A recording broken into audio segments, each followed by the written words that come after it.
I'm going to solve every problem day one. You're never going to leave work.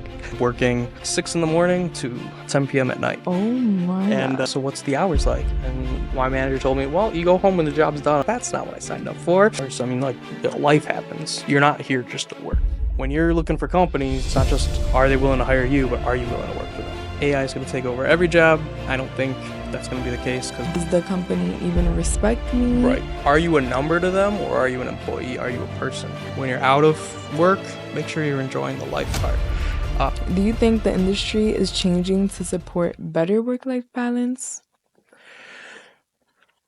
Welcome back, everybody. It's Lesley Chavez, and here we have Echelon Executive Club, and we also have a special guest.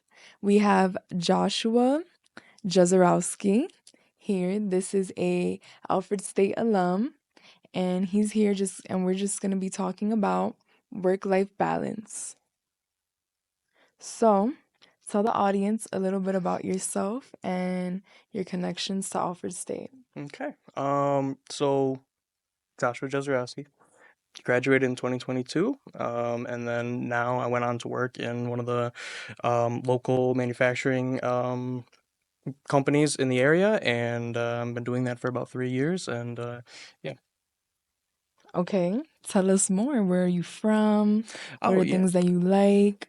So I'm from Akron, New York, east of Buffalo. And yep, I grew up on a small farm, and raised chickens. And fun fact there. And then yeah, I throughout college and or high school and college, I really was into cars and mechanical applications for different I was in like robotics club in high school and that kind of stuff, little nerdy, Mhm. but yeah, that's kind of some of my background and interest there, and then as well as music, and I'm really into music. So yeah, that's kind of like my side interest Okay. there. So, did you always know, like, since a freshman, that you wanted to be in the position that you're in right now? No. When I came to Alfred, basically, I was looking for, just any job out of college, and a lot of kids kind of had that mentality of just, well, anything that's gonna hire me, or Mm-hmm. anything that's gonna pay the bills. Which isn't the worst thing to have. Being open to that, um, to anything is very important because you never know what opportunity is gonna come your way. But definitely throughout my studies, manufacturing and different real world application of the sciences we learn here is was a big interest for me. So when I got a couple of job offers out of school, and I went with the one local, and two that I think would I would do best in, which is manufacturing. Mm-hmm. So, why did you stay local? I do enjoy the area. It is quiet. Um, I just had a colleague say, sometimes, living in the big crazy city isn't always the best. It's always sometimes nice to live in the peace and then go to the Mm-hmm. city or cities and find your excitement there. But it's always nice to, kind of be in that small town atmosphere. And yeah, I grew up small town, and I live in Hornell, which is not too far from here. And yeah, it's pretty small. It is a city technically, but like Mm-hmm. 6,000 people. Yeah, I agree. I mean, I'm from the city, and I mean, I came over here in the middle of nowhere. Right. So there was a huge difference of seeing just like a lot of diversity, as well as just opening like my perspective to a different area as well. And I'm really happy that I did that because now I know this experience Right. of just living somewhere completely different from the city. So I'm able to kind of differentiate, but also understand like where I want to go when I graduate, what I want to do, and like the steps to take towards that, because just being closed off, that might like just limit me. Like that Right. limits me to a lot of different experiences as well. So, Of you course. know, are you ever thinking about moving somewhere? Um, yeah, I mean, I've gone to, through work, a couple different countries, and So you get a definitely a different feel. So not just like rural versus city, but definitely like different countries, and definitely be open to it. Right now, I'm liking where I am, and but definitely I can see some growth there. When opportunities come knocking, you gotta Mm-hmm. sometimes that's where you gotta go.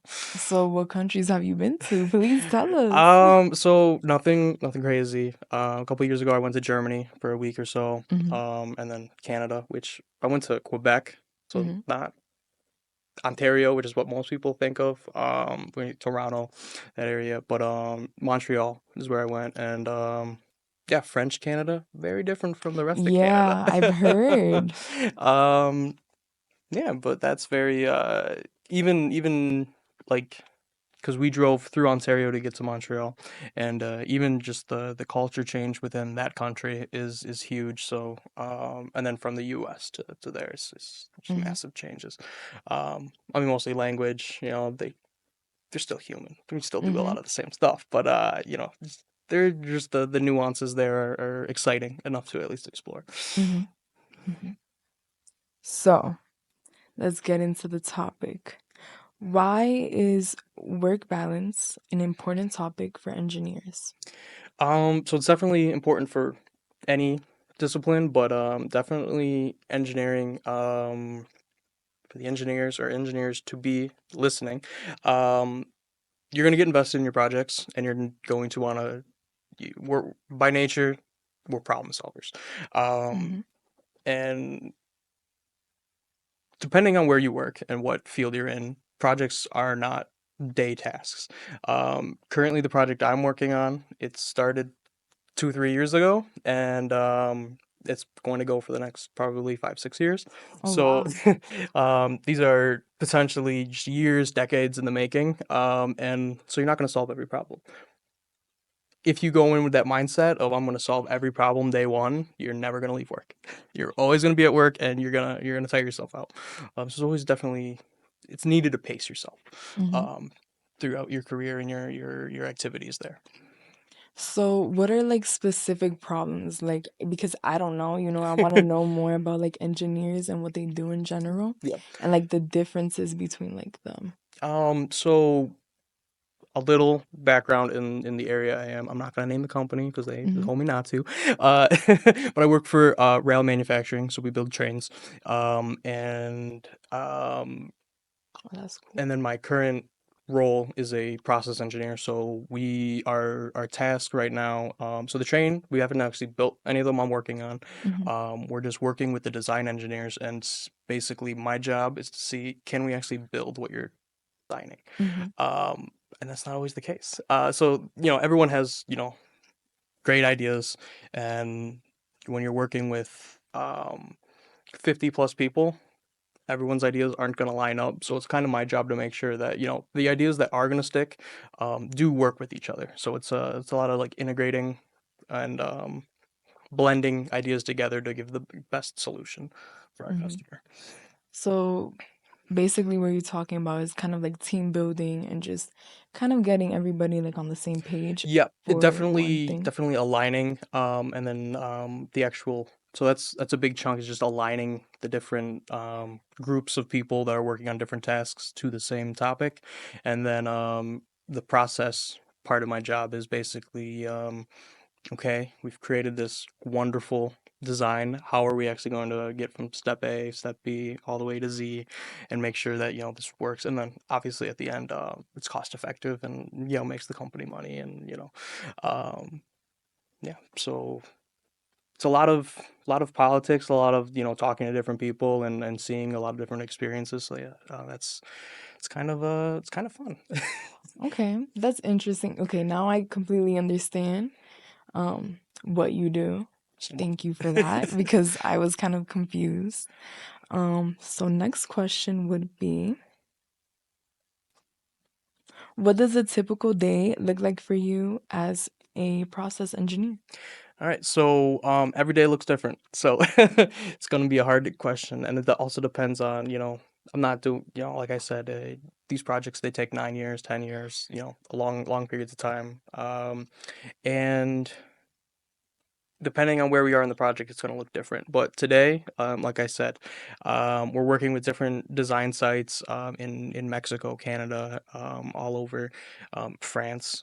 So I was today on phone calls with people from all over the world, trying to make sure that different standards are being um, used, implemented, and then you know, so a lot of phone calls, a lot of and not everyone speaks at the same level of English, and the idea is that hopefully we all speak, a good amount of English. But then, that's not always the case. Sometimes, I got a very disciplined team. We have Spanish speakers, we have French speakers, a lot from Poland, believe it or not. Oh wow.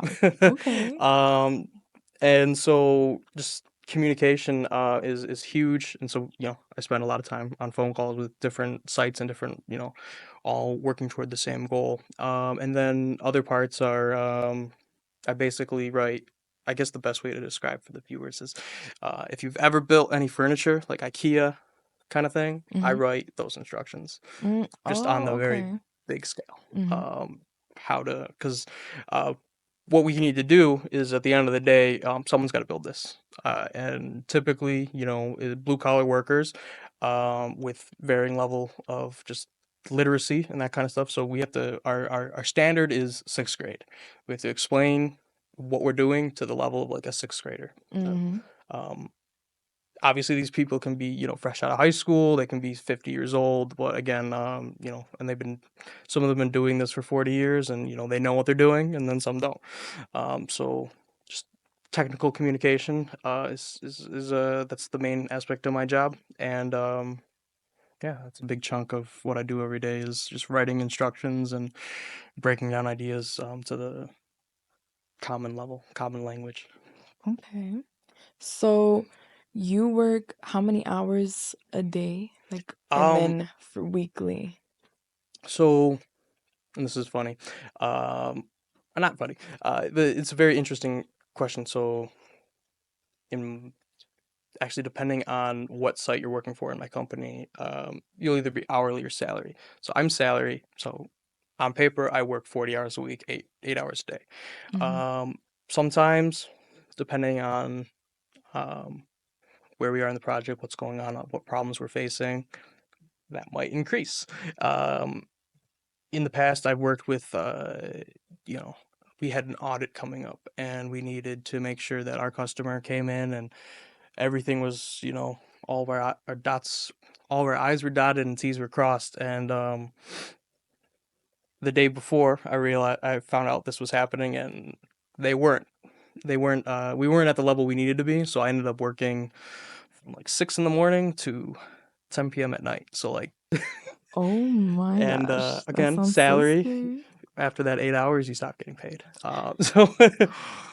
So, yeah, I mean, and that's in a lot of cases where the work life balance really uh, it's important to have that, is because depending on who your managers are and who your bosses are, they are not going to respect that 8 hours.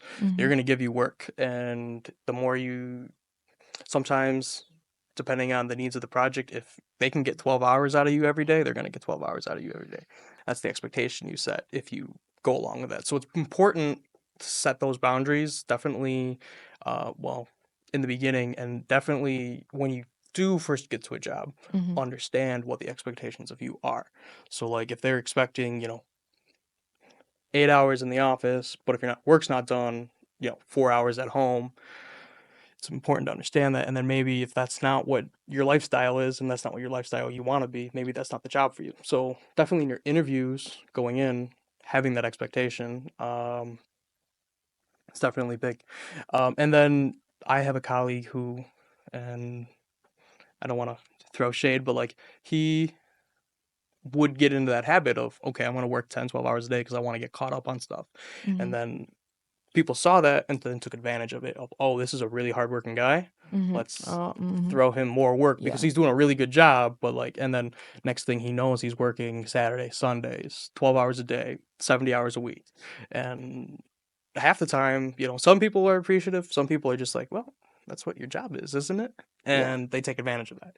So it's definitely important to establish those boundaries early on with your employer, your manager, and just understand the expectation, the relationship there. Because if you don't, some stuff might get miscommunicated, and you might be in that situation where you are burnt out at the end of the day, and you don't want to go into Mhm. work the next day. And um, at the end of the day, you got to go to work every day for the most part. I mean, Yeah. everyone's got to make a living, and you don't got to love what you do, but you got to at least tolerate it. And Exactly. Yeah. if you do love what you do, it's a lot easier to go in the next day. Mhm. So, if you're constantly putting yourself in positions where you're going to burn out and not love what you do, it's only your own happiness at stake there. Mhm. Um, yeah, I don't know. So, what do you think about the demand for engineers? Because I know that it is highly demanding. Now, what do you think about like for mechanical engineering? As far as like future job insights or Yeah. like Or like, do you think it's gonna get like higher, like the demand, or is it gonna be lower? Because I know with tech and AI, that's like completely different. so this was a very you're hitting real close to home because we actually got a a newsletter just the other day within our company where we're like we're working to integrate more AI solutions, which Hmm. I know one of your previous podcasts you were talking about AI. Haven't got Hmm. the chance to listen, so I'm gonna do that when I get home today. But and everyone else should too. Uh, Yes. but I think AI could be helpful. I don't think it's necessarily going to remove the need for more, but it's going to push engineers to upskill.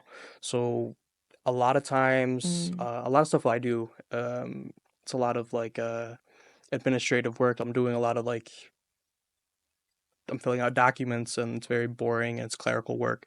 Uh, if we have integrated AI solutions potentially, um, that could be a thing of the past. I could just put it into our, AI system, and it's gonna put out what I want, and then it gives me more time, opens that up to kind of work on, the good stuff about my job and the stuff that AI isn't immediately taking over.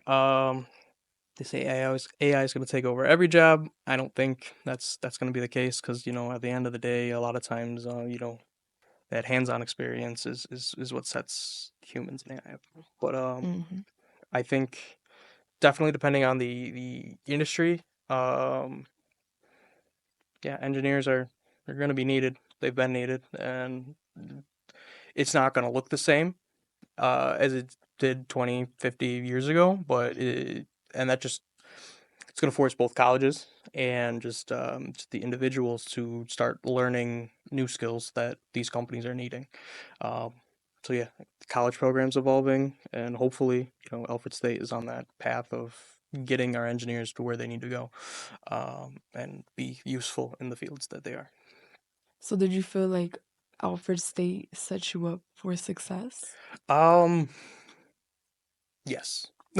And the reason I say that is, and the reason I hesitated actually is because a lot of what I learned here I did not use and I don't use in my day to day. Mm. But the coursework and the balancing your time and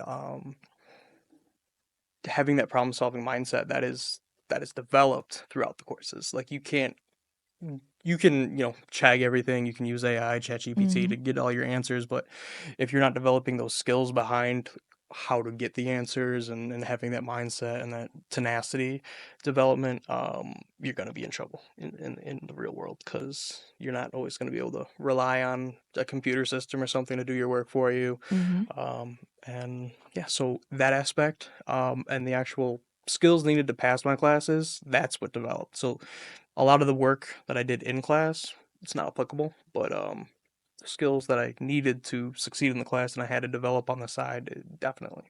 And then as well, just like you said, Alfred is very diverse, Mhm. and now I work in a very diverse company. So and I know people that they're very, we'll call it tunnel vision. They see one perspective, and they don't succeed well because they don't know how to talk to people with different perspectives. So Mhm. definitely getting out and even in Alfred and talking to people from different perspectives, it's going to help you communicate in the future. And depending on where you go, I mean, I know a lot of the people I graduated with, they're very small companies, and Mm-hmm. maybe, and they're from around here, and so they're local, a lot of local talent.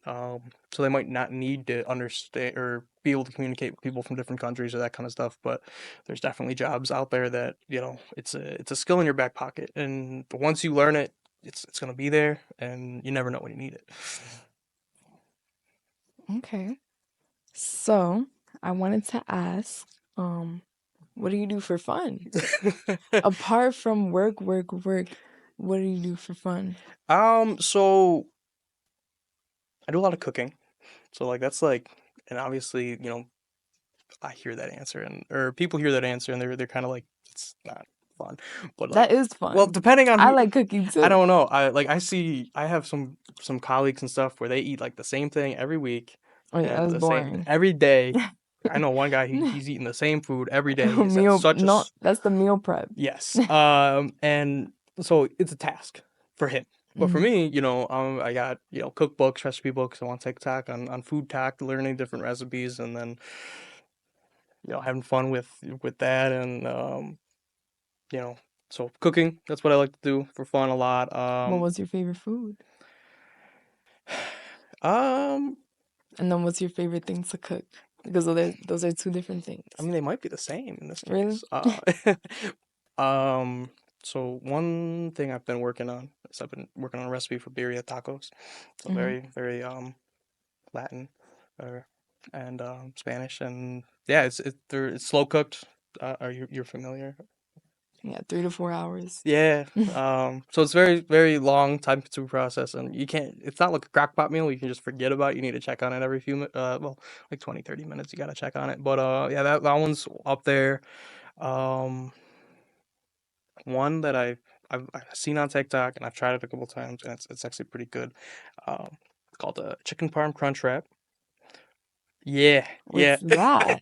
So basically, like you would fry your chicken like you would like for chicken parm, like typically you have it on spaghetti. But this, once you have that layer, then you add your cheese and your pasta sauce and whatever, and then you put it in a quesadilla and then you fry it. And so it's like Taco Bell crunch wrap, but it's like chicken parm on the inside, and it's Okay, that sounds it's very interesting. interesting. It's very like out there, and I saw it on TikTok, and I didn't think I'd like it, but then I tried it. I'm like, Oh, okay. yeah, I've learned a lot of things to make on TikTok as well. I love cooking too. The other day I made so I love pasta.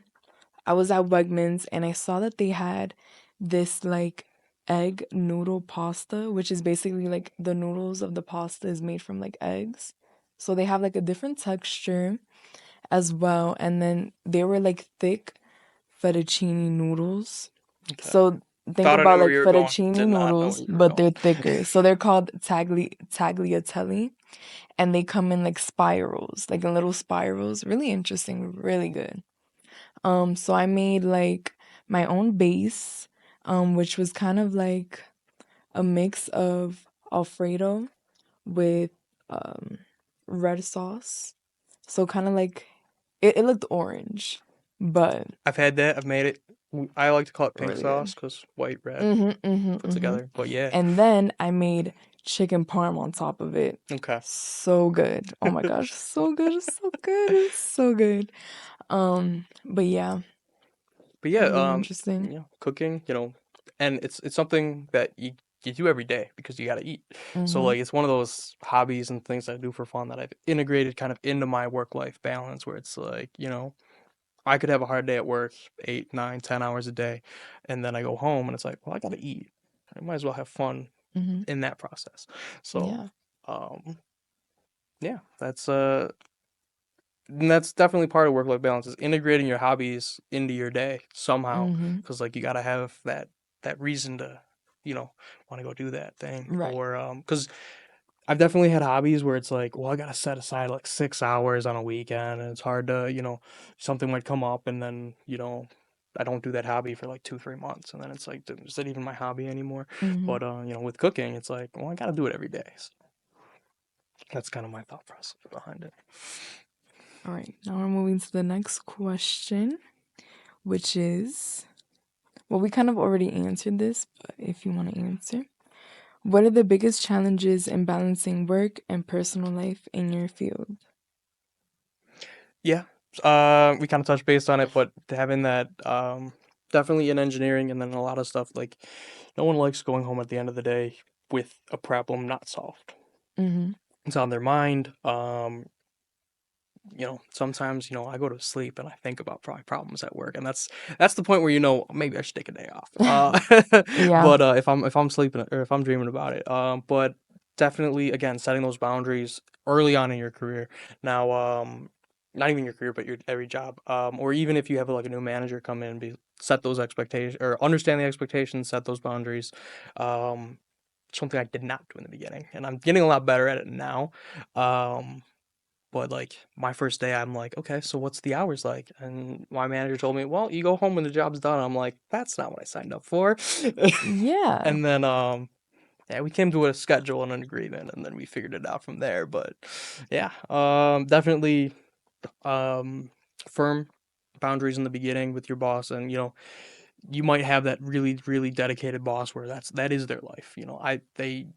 I know some people where I work where they've done this for 40 years. This is what they like to do. They've retired and come back because they're bored in retirement. Um, and that's not everyone. Some people are there to collect a paycheck. And then so you get a wide range between that. I like to think of myself as like invested to the point where I like coming to work every day, but like not just here to punch a clock and that kind of stuff. So yeah, setting those boundaries in the beginning is huge, and making sure you're communicating with those people that do like to be there 14 hours a day. Like, hey, I'm here for 8, 9 hours if you need me. Hmm. But yeah. Do you think the industry is changing to support better work-life balance? So this one was kind of loaded because in the last 5 years we had COVID, where a lot of stuff was moving to remote work. Hmm. Now we're starting to see a shift, not just in my work, but in a lot of industries where they want people back in the office. And I personally, I like going in the office. I can't. I've done a few days at home where I'm working remotely and I'm not the most productive. I see myself and I know myself enough for that. But I mean, there are people that go home and their job is 100%. I can do this from my couch in my pajamas, and they're good at that. And that's like they can do 8 hours just doing that. I know myself I can't. Um, and a lot of people liked that for work life balance, and then a lot of people took advantage of it, and now big companies are saying no more. Hmm. So we're seeing a lot of people return to the office, and it's currently a struggle because it's like you have these people that they're very talented, and you gave them a dose of you know 2 3 years of I can work from home, and now you're telling them to come back 3 5 days a week. They don't like it. And it really depends on productivity and the individual, and it's really hard for companies I can understand to give a blanket policy because you're gonna have people that are very good at working from home, and then there's people that are abusing it. They're going on Amazon and getting a mouse jiggler. I don't know if you know about that. With the thing you plug in to make sure your Hmm. status is always active. Um, but yeah, there's so really it's case by case, and I think the answer for the company is just measure productivity. Are the deliverables that the company wants being done by that individual? Um, and those jobs that allow that are going to be a luxury coming up here soon. And depending on who you are, that is the ultimate work life balance is um, just being able to work from home. Now, me personally, I don't like working from home because if I and it's more of a mentality thing. Like if all my problems are gonna be at home, then I can shut my laptop, but they're still gonna be there in my head, and that's the environment. Like like I have a desk at home, like my office space, and where I do I play video games from time to time there, or just do like your regular computer stuff. But like if I'm always there working at work, and then I go to try to relax in that same space, it's not going to be easy for me because of Yeah. that mentality. So yeah, I don't know if I answered your question great You did, you did, you did. or if that's a good answer. But yeah, definitely the return to work, the return to the office is that's the new trend right now, and depending on who you are, you might like it, you might not. And it's an adjustment for some people. Especially going in, well, I guess if you've never been in a professional position, you're fresh out of college, you might not have an opinion formed on that yet, but yeah, it's something to at least take note of, and when you're looking for jobs and interviewing people, you got to understand, again, what are their expectations, um, and that also is gonna change stuff like commute, like where you're able to work, because like um, if I'm living in Rochester, but I want to work in Hornell, just there's a good job in Hornell, but they're not allowing me to work from home most days. Then I got to drive an hour each way every day, and that could be an issue. It could take a lot out of your day, and then that's not even a factor for the company hiring you, but it's going to be a decision maker for you to be like, well, do I still want this job because I got to commute there, or do I got to move there, that kind of stuff. But having that hybrid or remote work, that's going to change where you're even going to be able to work. So when you're looking for a job, that's something you definitely want to bring up in interviews, and a lot of the places on or the ads for the jobs online, they're gonna or the job listings, they're gonna have that in the job title: remote work, um, on site support, or a hybrid schedule, or that kind of thing. So that's definitely gonna impact where you live, how you do your work, that kind of stuff. Mhm. It's really interesting. Oh, I did live in Rochester and commuted for a year. I know that firsthand, and that was oh, a terrible terrible year. really? Yeah, because I mean it's 10 hours of your week, just Hmm. and you know, I had to get my office time started at 6:30 at that period, so I had to get up at like 4:30, which Oof. means I had to go to bed at like 8:30, and now I'm 25 and I feel ancient because I'm in the schedule of going to bed at 9 p.m. Yeah, yeah. But it's really good that you talk about like expectations and like basically knowing what you sign yourself up for Right. and setting those boundaries because I mean with the job that I have now, I work hybrid, but there was a lot of things that like came up and it sounded really pretty at Yeah. first, when they're trying to hire you and see like if you're up for the job, but then there's a lot of things that they leave out or maybe like the supervisor or the person that's hired that's recruiting, they might not even be fully like like Familiar. yeah Yeah. informative on everything that's going on, which can definitely like set you back or make you feel like a type of way like does the company even respect me Right. at all. And yeah, I think that's a good point to talk about. When you're going into job interviews and you're looking at jobs, definitely, are you a number to them, or are you an employee? Are you a person? Because yeah, if you're not feeling respected in that sense, and they're not valuing, you as a person, your time, and you're just a number to them, it's huge because yeah, you're not gonna. I mean, if you're told, okay, you're employee 877, and you're here from here to here, and we don't even want to learn your name because you're gonna be out of here in a year, or something like that, are you gonna want to work there? Hmm. And yeah, that's definitely huge to understand, definitely in the beginning. And like when you go to your career fairs at Alfred State, because we have such great ones, where we bring in so many employees, or employers, and that's as much of the you might see that as the student perspective of well, these are people that are going to hire me, and that kind of stuff, and I should bend over backwards to impress them, to try to get hired. And I can understand that.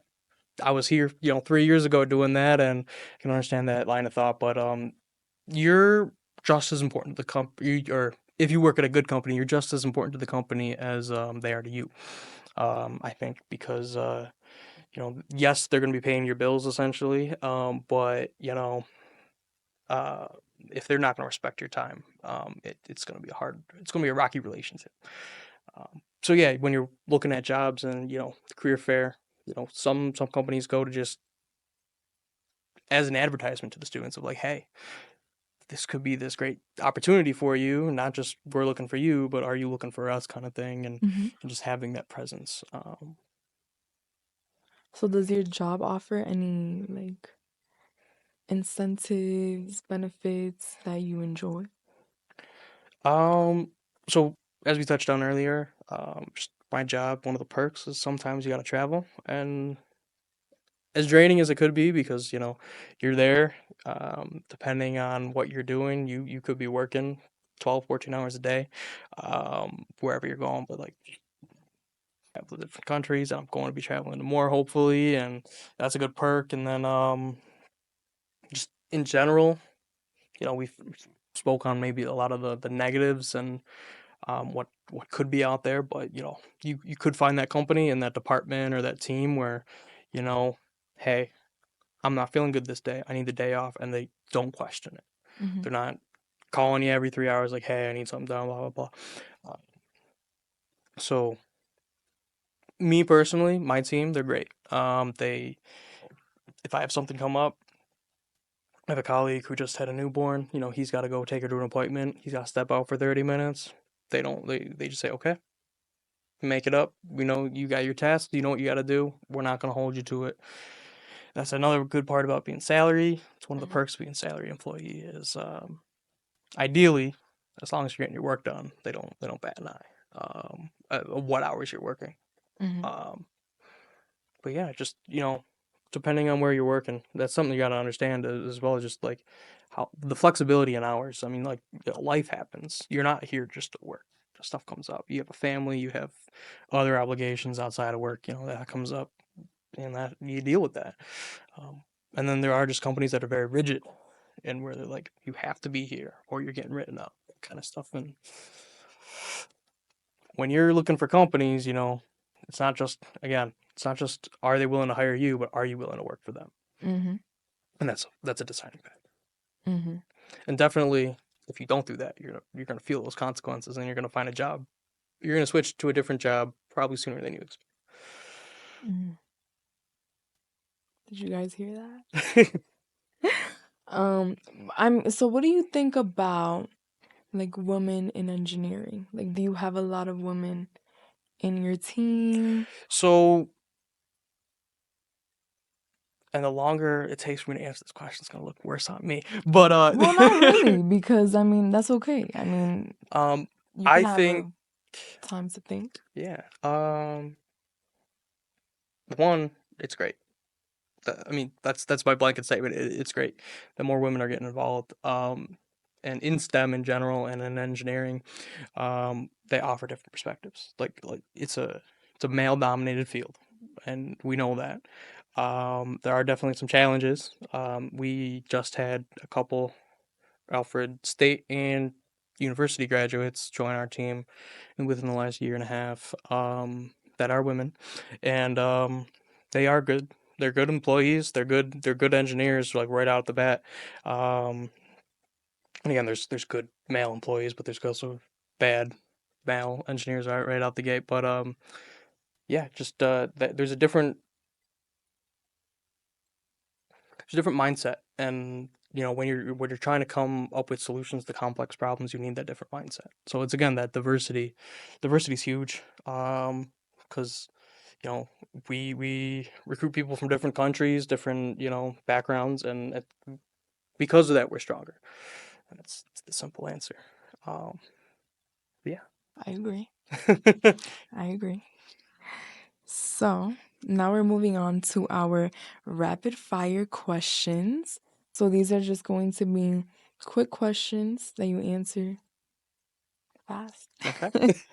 So the first question is coffee or energy drinks? It's energy drinks. It's the simple answer. I like them better. They taste better. I do try to drink more coffee because energy drinks just like health wise, to Hmm. take care of yourself. And there's a lot of bad stuff in energy drinks, but they just work. Yeah, I agree. Funniest thing that's ever happened at work? Um, I can't swear on this podcast, can I? avoid it. But Yeah. easy answer. We have a very diverse team. English isn't the strongest language, so we've had a couple communication gaps that just lead to funny situations, like Mhm. just a mispronunciation of a certain word with such confidence too. 'Cause they'll say it just with such confidence, and then we all get what they mean, and we tell them, hey, this is what you really mean. That's not, but the word is the word they were trying to say was sheet, like sheet of paper, sheet of metal. Came off a little different. You can draw the dots there, and they said it with such confidence, and it just had the whole room laughing. And he's just Oh. like, "What's going on?" I'm like, "Nothing." So you didn't tell him? Well, we did, but we didn't want to interrupt what he was saying. Yeah. Oh my gosh, that sounds so embarrassing. But again, we joke about it. We have good spirits about it. We're not casting judgment. Yeah. If you weren't an engineer, what would your dream job be? Um, music producer, which is completely different. Yeah, a Um, music producer. um, yeah, funny story there. In high school, I went to a trade school, both these, and there was an engineering class and a sound engineering class, and I clicked on the wrong one, and I took that class instead, and then here I am.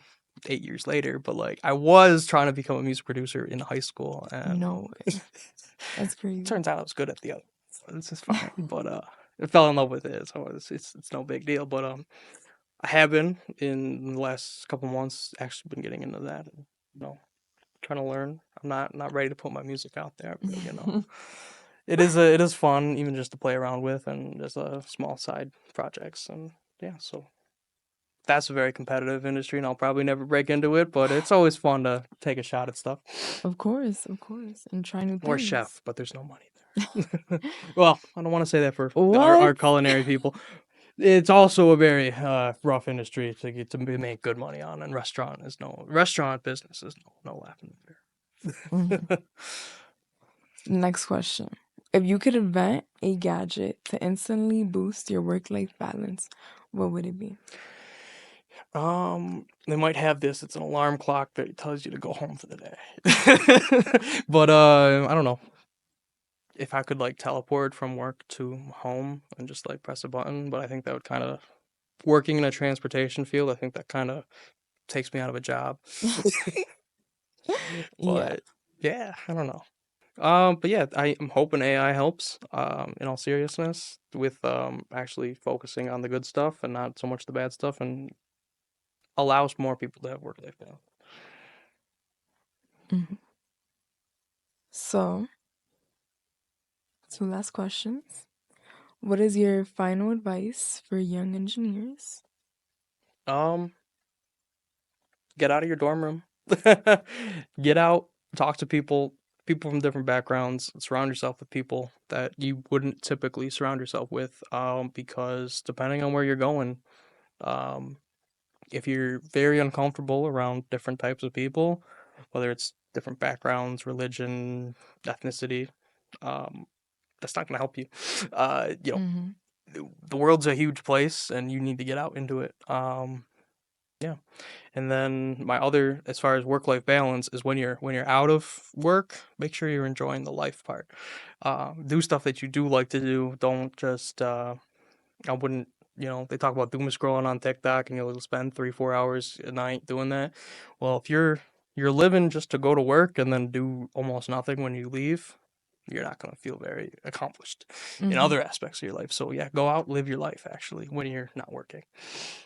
Don't dwell on work when you're not there.